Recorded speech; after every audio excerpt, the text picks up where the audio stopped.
Hello everyone, I'm Tengu, and this is my Dark Souls boss challenge, where I have taken it upon myself to draw every boss from Dark Souls. Today's episode brings us to the Darkmoon Garden to fight the Moonlight Butterfly. This boss is a pretty big change of pace from the previous ones we've faced so far in almost every possible way. You come across a lot of Chaos Demon bosses early in the game with similar designs, so getting to this point in the game is a pretty big 180.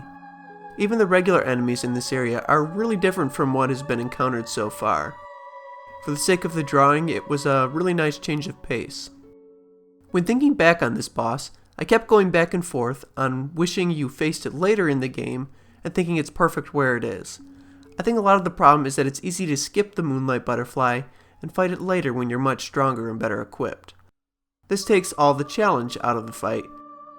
In my first playthrough, I went to the Darkmoon Garden right after the Bell Gargoyles, and not being familiar with the game and item locations, I didn't have the best setup, and this is when the Moonlight Butterfly is the most fun to face. Being equipped with armor and a shield with high magic resistance trivializes the fight, and you can block your way through almost every attack it has. But when you are forced to dodge around on the narrow walkway against attacks that can do serious damage, the boss can really be tense and fun. This boss has two weapons that you can forge using its soul, both of which can actually be seen on the boss. The two spiraling horns on the butterfly are the spear weapon you can make, and the spiked ring of the crystal ring shield.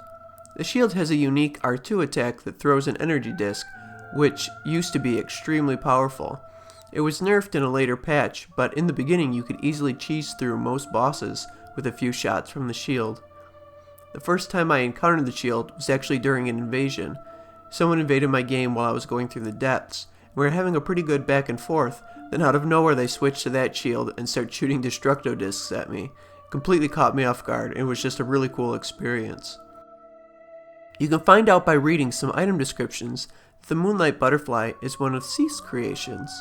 You even find some more of them in the Crystal Cave where Seath resides. There are a lot of really interesting theories on why Seath would put a Moonlight Butterfly in the Darkmoon Garden, but I think the most likely reason is to guard the key that's in the tower there. The key gives you access to a tower where Havel the Rock, or one of his followers, resides. There's a lot of lore suggesting that Havel hated magic, and Seath in particular, for his connections to it. There's too much information to go in depth here, but if you are interested in that story, there are a lot of great theories out there if you search for it. I had a lot of requests to include Beatrice in this video, as well as the Elite Knight armor. It's such a classic set of Dark Souls armor that I just had to draw it. I also really like the suggestion to use the longbow as our weapon this time. Just like most things in this drawing, it's a big change of pace from the melee weapons we've been using. I really love how different this drawing came out. It was definitely a nice change of pace. Please leave a like if you enjoyed this video and want to show your support for this series.